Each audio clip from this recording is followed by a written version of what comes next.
Hello. नमस्ते। Welcome to this session of the weekend review. So last week जो था हमने शुरुआत की थी जब सिचुएशन बहुत ही ऑन द एज थी।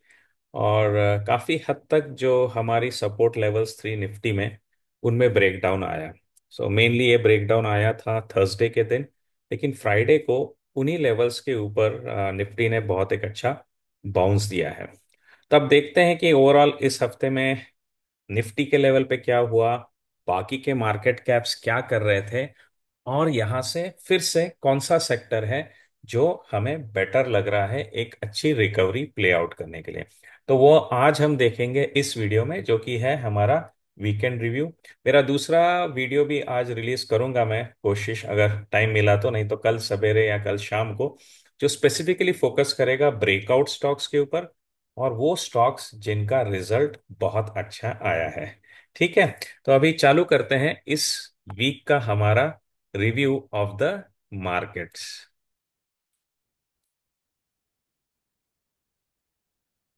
You can observe, as always, we are on our weekend review dashboard. काफी लोगों ने मुझसे पूछा है कि वीकेंड रिव्यू डैशबोर्ड्स कैसे बनाते हैं। तो इसका मैं एक प्रोग्राम अलग से रिलीज कर दूंगा। मेरा जो excel T R O website है जहाँ पे कि मेरे सब ट्रेनिंग कोर्सेस आपको मिलते हैं, तो वहाँ पे मैं इसको जल्द ही रिलीज करूंगा। अदरवाइज अगर आप टर्टल क्लब कर ज्वाइन करना चाहते हैं 1 साल के लिए, तो वहाँ पे भी आपको ऐसे डैशबोर्ड्स और बनते हुए मैं शेयर करता हूँ वहां पे। So you can always look at them. So let's look at Nifty. What has been the story with Nifty? So Nifty अगर हम देखते हैं यहाँ पे, तो एक क्रूशियल लेवल मैंने आपको बताया था, दैट वाज ऑफ 24,800। तो 24,800 का लेवल मैंने आपको बताया था कि जहां से हमको काफी हद तक पिछली बार बाउंसेस मिले थे। If you look at it, ये यहाँ पे रेजिस्टेंस था, यहाँ से ब्रेकआउट करके रैलीज हुई थी। तो 24,800 का जो हमारा लेवल था, उसको मैं समझ करके चल रहा था कि वो हमको सपोर्ट देगा ड्यूरिंग द वीक। और वैसा ही हुआ कि ओवरऑल 24,800 को जस्ट टच करके हम क्लोज हुए थे थर्सडे को, और एक डिप लिया ऑन द फ्राइडे मॉर्निंग। तो फ्राइडे मॉर्निंग को सिचुएशन काफी खराब हो रही थी, लेकिन वो रिकवरी आ गई और 24,800 का जो मेरा लेवल था, दैट सर्वाइव्ड। तो ये जो ओवरऑल ऑब्जर्वेशन रहता है हमारा मार्केट में, जिसे मैं हमेशा कहता हूं कि मार्केट को आप प्रेडिक्ट मत करिए, सिर्फ कहाँ तक आपको कैसे प्ले करते रहना है मार्केट को, वे डिसाइड करिए। वो कंफर्टेबली प्ले होता हुआ यहाँ पे नजर आया है। तो 24,800 जो हमारा सपोर्ट था, that is looking pretty much active. और यहाँ से एक साइडवेज जोन की तरफ हम जाएंगे, जो कि रहेगा 25,100 तक। ओके। तो ओवरऑल मेरा जो जोन रहेगा, साइडवेज जोन जो मेरा रहेगा अभी, that will be running from 24,800 till 25,100। तो ये जो ओवरऑल 300 पॉइंट का दायरा है 1% का, यहाँ पे मुझे लगता है कि market will be a sell on rise market. Sell on rise market, क्योंकि यहाँ पे एक रेजिस्टेंस की कड़ी बनी हुई है। अगर आप देखेंगे इस जोन में एक रेजिस्टेंस मार्केट ने प्ले आउट किया था पिछली बार। तो 25,100 तक हम जो है एक सेलॉन राइज सेटअप पे रहेंगे। बॉटम हमारा बना रहेगा 24,800। तो ये लेवल्स के बीच में market will be a sell on rise market. The moment we will cross 24,500, this is where it is going to become a buy on dip. तो बाय ऑन डिप जो रहेगा हमारा, बाय ऑन डिप जो रहेगा हमारा, वो चालू हो जाएगा 25,100 के क्रॉस करने के बाद। वो हमारा बाय ऑन डिप चालू हो जाएगा। Overall full fledge positive momentum कब आएगा? तो वो जो मेरी लेवल है वो रहेगी 25,500। तो 25,500 तक भी आपको दिख रहा है कि पिछली बार कुछ रेजिस्टेंस प्ले आउट हुए थे। तो मुझे लगता है कि ये जोन एक बार 25,500 को हम क्रॉस कर देंगे, then this is going to become a pure play momentum market, where breakouts are become going to, we will be getting many breakouts as well as we'll see a higher success rate in the breakouts. तो जब तक हम 25 100 के नीचे है, संभल कर रही है। ये सेल ऑन राइज रहेगा। आपको सवेरे लगेगा कि मार्केट ऊपर है, दोपहर तक आते आते वो नीचे आने के चांसेस ज्यादा रहेंगे। ब्रेकआउट्स होंगे, लेकिन ब्रेकआउट्स जो है वो करेक्ट होंगे। वो एकदम से फ्री फ्लोइंग आपको ज्यादा हिट रेट नहीं मिलने वाला है। तो क्रिटिकल लेवल जो है वो 25 100 पहले ऑब्जर्व करनी है, और फिर 25 500। नीचे की तरफ जो मेरा इमीडिएट सपोर्ट है दैट विल बी एट 25 24 500। तो 24 500 ये एक सपोर्ट है, जहाँ पे हमने पिछली बार देखा है कि यहाँ पे एक जोन्स में कंसोलिडेशंस होते रहते हैं। And final big play support is at 24K। मेरे ख्याल से हम इतना नीचे नहीं गिरेंगे। अगले हफ्ते चांसेस हैं कि हम ऊपर की तरफ ज्यादा अटेम्प्ट करेंगे, नीचे की तरफ गिरने के चांसेस कम है। बट ये मार्केट है, तैयार हम दोनों तरफ रहेंगे।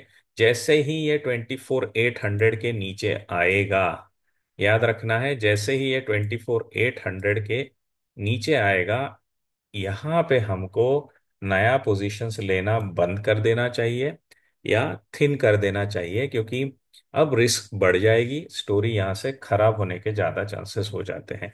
So final line of defence still remains 24 800। इसके ऊपर क्लोज होते रहेंगे तो स्टोरी पॉजिटिव है। अप टू 25 100 ये स्टोरी में सेल ऑन राइज है। आफ्टर 25 100 टिल 25 500 ये बाय ऑन डिप रहेगा। प्योर प्ले 25 500 के बाद एक सीधा मोमेंटम हमको मिल सकता है। तो ये ओवरऑल चार्ट जो मुझे बता रहा है रिगार्डिंग निफ्टी। अब अगर हम दूसरे मार्केट कैप्स की बात करें तो आपको सीधा दिखाई देगा कि उनके केसेस में स्टोरी जरा बेटर है। खास करके मैं अगर आपको यहाँ पे दिखाऊं, इस हफ्ते जो मूवमेंट्स आई हैं उसमें ही आपको क्लियरली दिखेगा कि स्मॉल कैप ने पॉजिटिव मूव दिया है, मिड कैप ने निगेटिव दिया है, और सबसे ज्यादा निगेटिव निफ्टी ने दिया है। तो सीधा दिख रहा है कि स्ट्रेंथ किस मार्केट कैप में है। तो स्मॉल कैप को अगर हम देखते हैं तो यहाँ पे स्ट्रेंथ अवेलेबल है। चांसेस काफी है यहाँ पे कि हम ऊपर की तरफ बढ़ते रहेंगे। 18 600 की जो मेरी लेवल थी वही क्रिटिकल है एज ऑफ नाउ। 18 600 के ऊपर है तो पॉजिटिव है, और ऑल टाइम हाई भी एक्चुअली ज्यादा दूर नहीं है। तो यहाँ पे क्या हो रहा है, अगर आप ठीक से देखेंगे ना, एक बहुत अच्छा बॉक्स सेटअप बन गया है। हम daily daily daily in out काम करते रहते हैं तो थोड़ा विजिबिलिटी हमारा छोटा हो जाता है। लेकिन अगर हम ये पूरा फेज जो चल रहा है फॉर द लास्ट 4 मंथ्स अगर आप देखेंगे स्मॉल कैप में, ये बहुत झिझक झिझक के चल रहा है। हम ऊपर की तरफ ब्रेक नहीं कर पा रहे, नीचे की तरफ जाना नहीं चाहते हैं। तो ये जो पूरा जोन है, इस जोन में मुझे लग रहा है कि अगर हम बने रहते हैं इस जोन में तो एक बहुत अच्छा मोमेंटम आने वाला है। The moment we will cross the all time high. और वो कितनी दूर है ऑल टाइम हाई यहाँ से? करीब करीब 3% दूर है। सो सिर्फ 3% दूर है हम एक अच्छे ब्रेकआउट से। और उस ब्रेकआउट के बाद करीब करीब 15% का स्मॉल कैप में राइज मुझे दिखता है। ओके।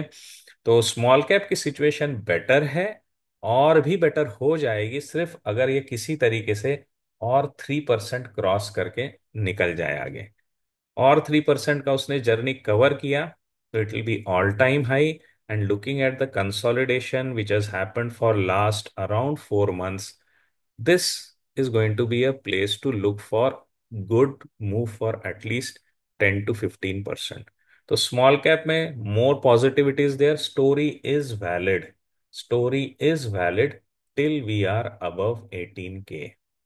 तो पूरा जो मामला है कि हम ऊपर की तरफ ब्रेकआउट करके 15 20% अर्निंग ले सकते हैं स्मॉल कैप में, यह एक्टिव रहेगा जब तक हम 18,000 के ऊपर बने हुए हैं। ओवरऑल जो हमारी यहाँ की लेवल है 18,500 के ऊपर, it is going to be a buy on dip. ये सीधा सीधा बाय ऑन डिप है। आप देखोगे यहाँ पे हर कैंडल में, यहाँ पे जो डोजीज बने हैं हर कैंडल में नीचे की तरफ विक है। नीचे की तरफ विक क्या बताता है आपको हर कैंडल में? कि हम दिन में गिरते हैं और ड्यूरिंग द डे रिकवर कर रहे हैं।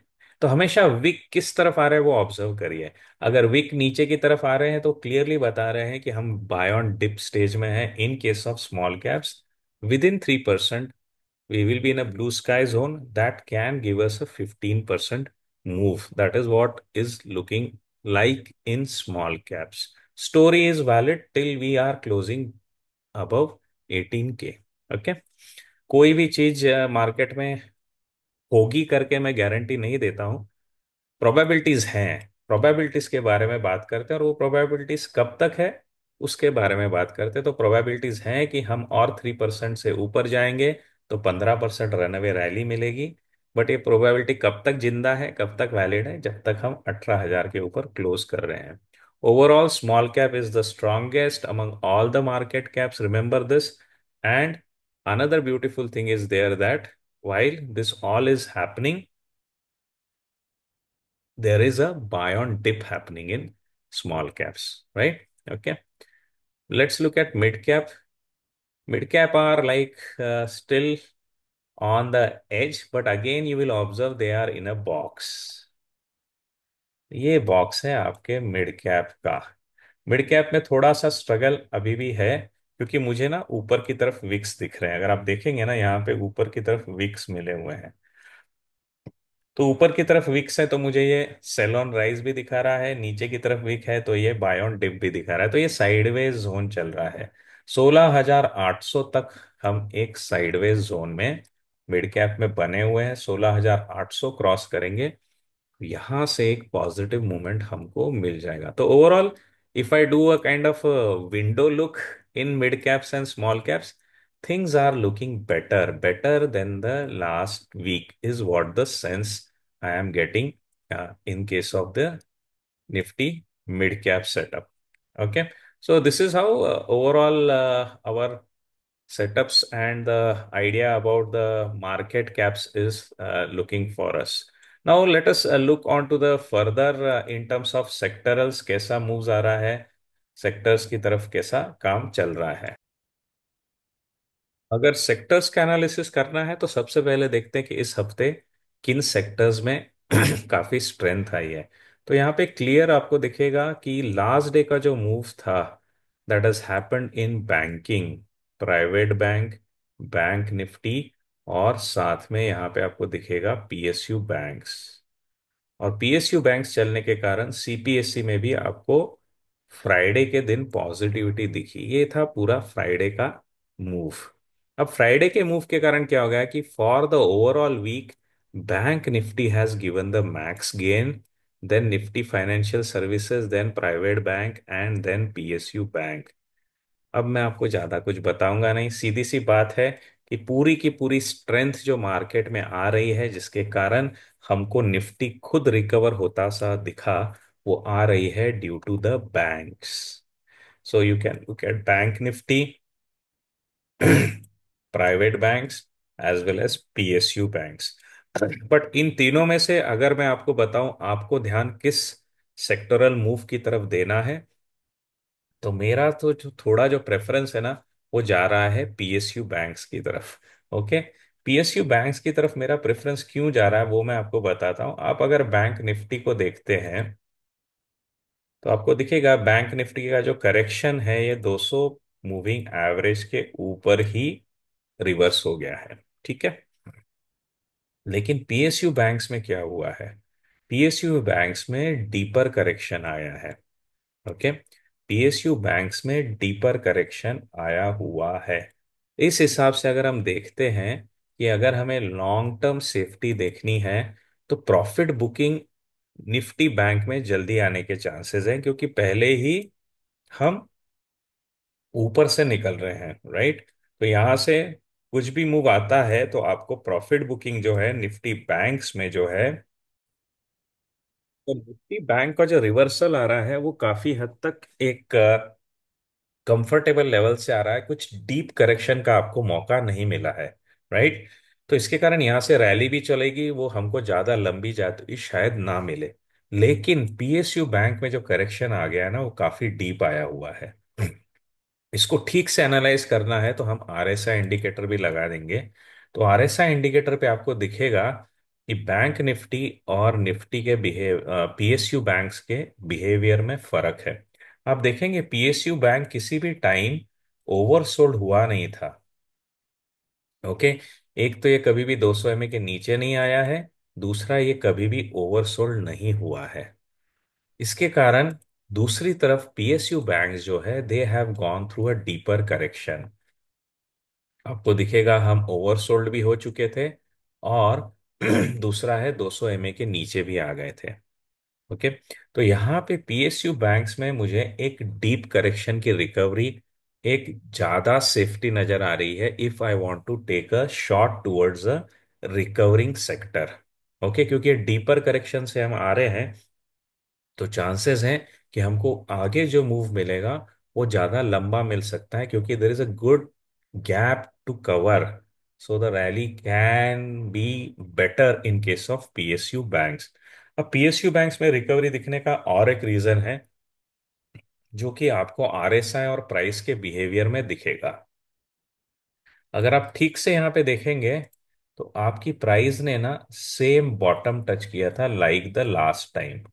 पिछली बार जिस बॉटम को टच किया था उसी को इस बार टच किया, उसी को फ्राइडे के दिन भी टच किया है। तो प्राइस आपकी एक सिमिलर बॉटम को टच कर रही है। ठीक है। उसके अगेंस्ट आप देखिए आरएसआई को। यहाँ पे आपको क्या दिखेगा, यहाँ पे आपको दिखेगा कि on the one hand price has been reaching the same bottom, but RSI is rising. यानी प्राइस फिर से गिर गिर के वहीं पहुंच रही है, लेकिन आरएसआई की जो स्ट्रेंथ है वो बढ़ती जा रही है। तो इस फेनोमेना को क्या कहते हैं? जिन लोगों ने आरएसआई की स्टडी की है उनको मालूम है ये सिनारियो, कि अगर प्राइस आपकी गिर रही है लेकिन आरएसआई आपका चढ़ रहा है, तो इसको क्या कहा जाता है? Okay, there is a specific term that we use in RSI studies for this. और उस स्टडी का इम्पैक्ट ये होता है कि ये एक्चुअली आपको क्या बता रहा है, कि जबकि प्राइस तो इन्हीं लेवल्स पे गिर रही है, लेकिन स्ट्रेंथ जो है वो लेकिन बढ़ रही है। तो इसका मतलब ये है कि यहां से एक रिवर्सल के लिए रेडी हो रहा है PSU banking sector. This is clearly evident कि यहां से पीएसयू बैंकिंग सेक्टर एक अच्छी रिकवरी के लिए रेडी हो रहा है। अगर इसको सेक्टरली आपको प्ले करना है, तो मैं हमेशा ध्यान देता हूं पीएसयू बैंक बीज ईटीएफ के ऊपर। तो पीएसयू बैंक बीस का ईटीएफ जो है वो भी सेम रेप्लिकेट करेगा जो हो रहा है किस्सा पीएसयू बैंक इंडेक्स के साथ। तो यहाँ पे आपको चांसेस हैं कि इस ईटीएफ को प्ले करके आप ओवरऑल पीएसयू बैंक के रिकवरी को भी आप अच्छे से प्ले कर सकते हैं। So what you have to do over here is now is keep a watch on Nifty PSU banks. It is good for a nice recovery moves. As far as entry कैसी लेनी है, specifics अगर आपको सीखने होंगे कि कभी भी हम किसी ईटीएफ में कब एंट्रीज वगैरह लेते हैं, तो definitely you should check my bottom fishing programme.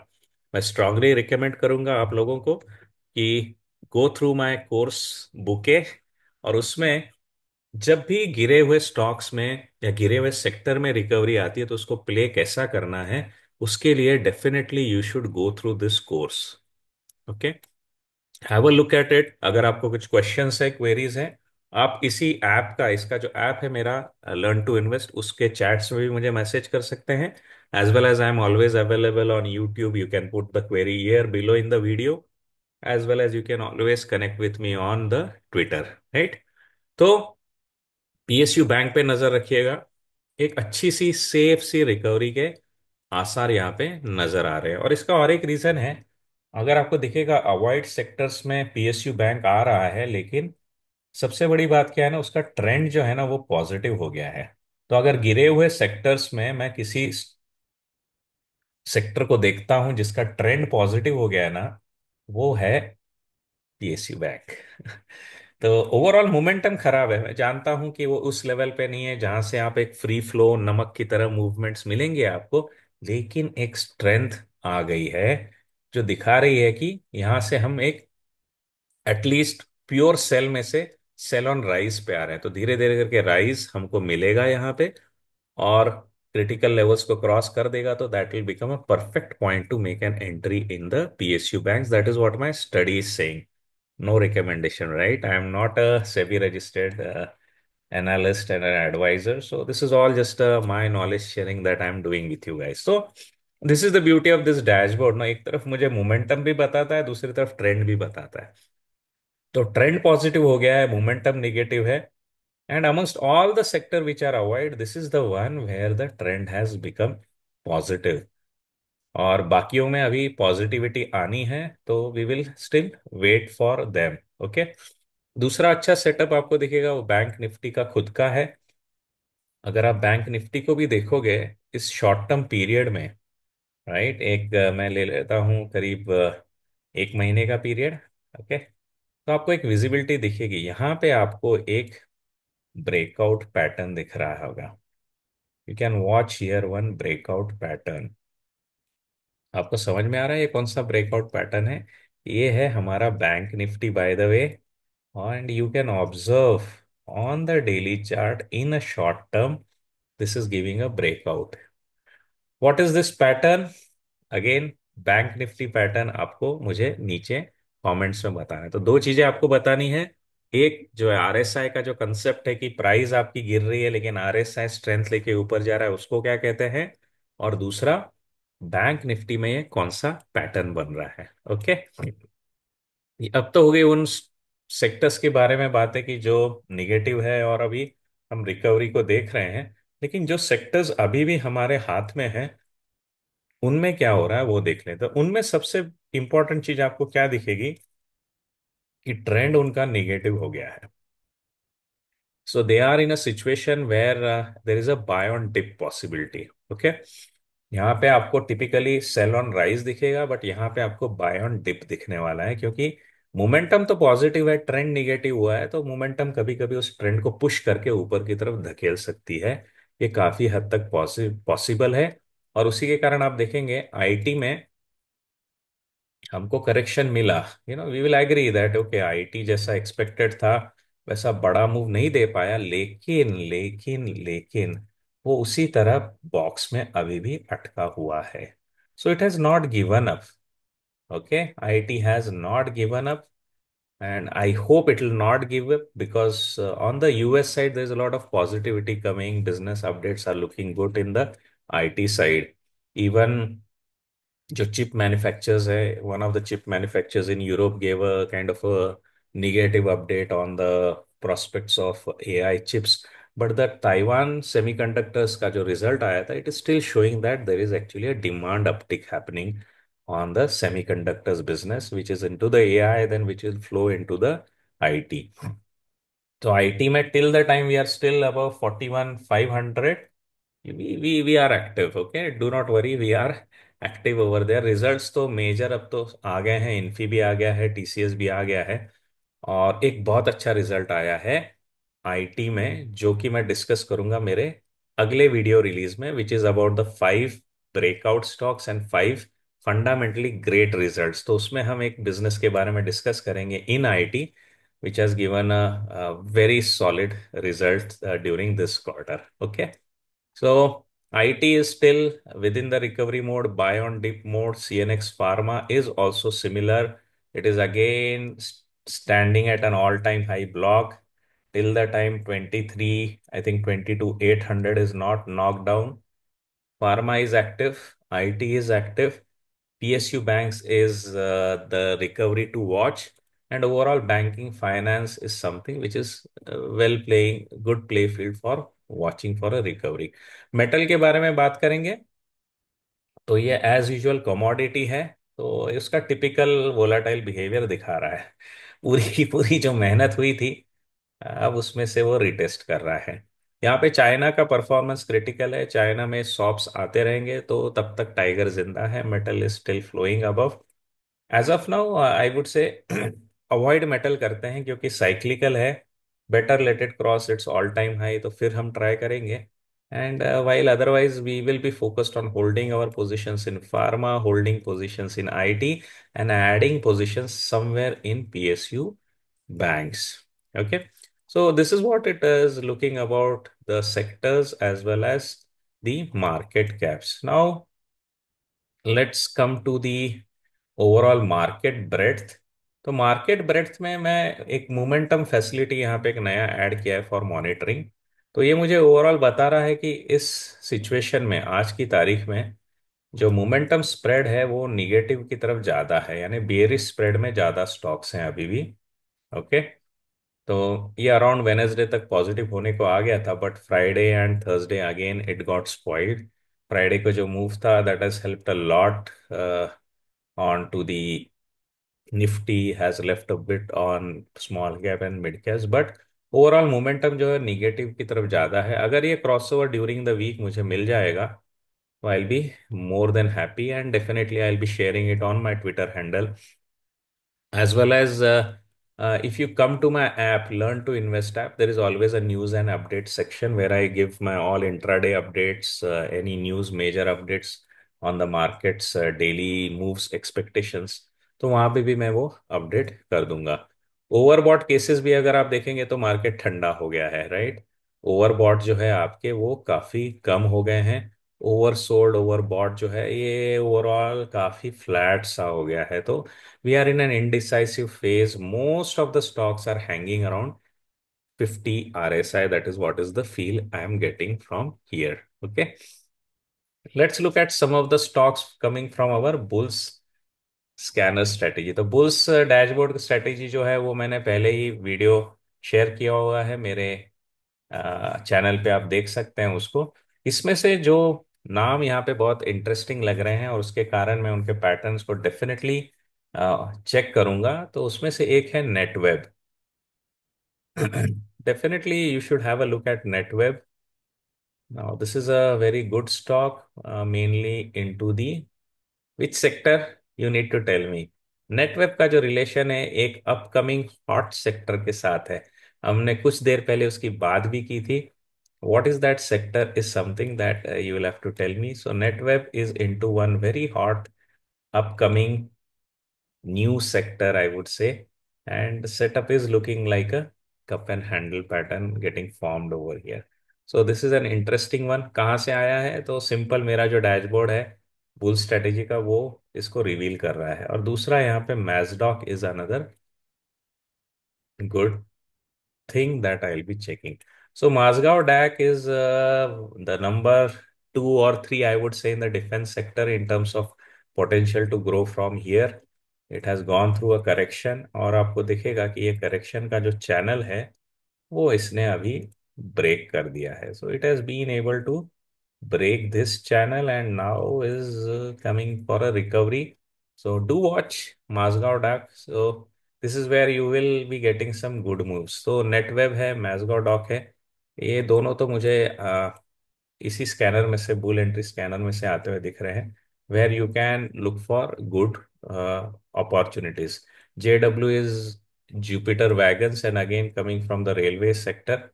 So here you can see a recovery is happening on the towards the long term average. So keep a watch on these stocks, while मैं आपके साथ आज या कल में जरूर मिलूंगा with the 5 stocks having a great fundamental setup as well as a great chances of a breakout. So overall 10 stocks के बारे में बात करेंगे जिनके रिजल्ट्स अच्छे हैं, वैसे 5 स्टॉक्स, और जिनका सेटअप अच्छा है वैसे 5 stocks.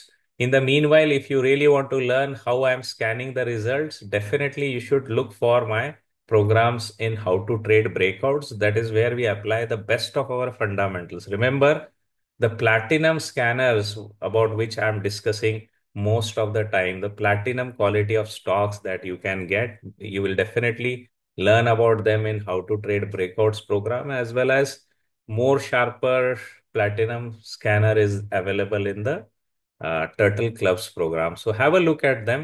That will also give you a more opportunity to learn and get better in your stock picking. So to summarize, back to quick look at Nifty. Yes, Tiger is alive and kicking till it is above 24,800. It will be sell on rise mode till 25,100.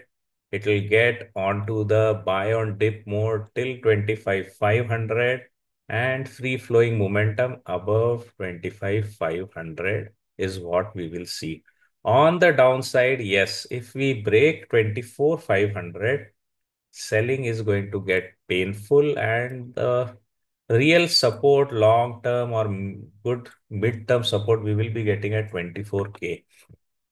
So this is the story on upside and downside. Higher probability we will be moving towards the upside. I'm always right. I'm always cautiously optimistic guy. So you can expect that this is what is my plan for the week, that I'll be looking for buy on dip opportunities in good techno funda stocks, and we will stay connected through to the next week whenever we will be touch basing again for the weekend review. Take care.